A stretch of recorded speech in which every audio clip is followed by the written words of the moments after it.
À la base, je suis enseignante de français langue étrangère et enseignante aussi tout court, parce que j'ai fait aussi enseignement spécialisé avec des enfants avec des troubles du comportement. Et j'avais envie de me rapprocher de la terre, d'une part, parce que j'ai un jardin que je cultive déjà depuis 5 ans. Et puis j'étais un petit peu à bout de créativité avec le support du français et j'avais envie d'acquérir une technicité pour pouvoir enseigner différemment.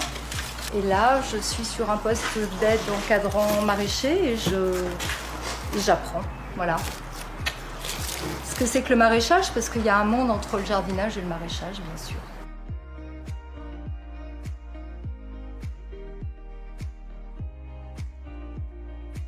Premièrement, on a des gens qui ne sont pas forcément destinés à devenir maraîchers, donc avec des profils très différents.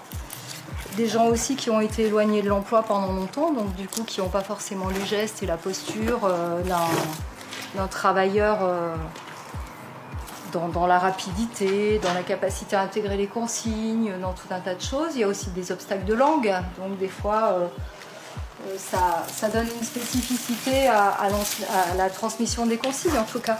Parce que le maraîchage c'est quand même très introspectif en fait.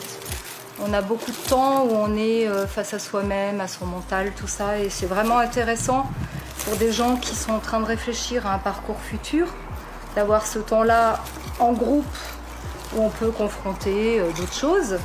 Et notamment, c'est plein d'habilités sociales.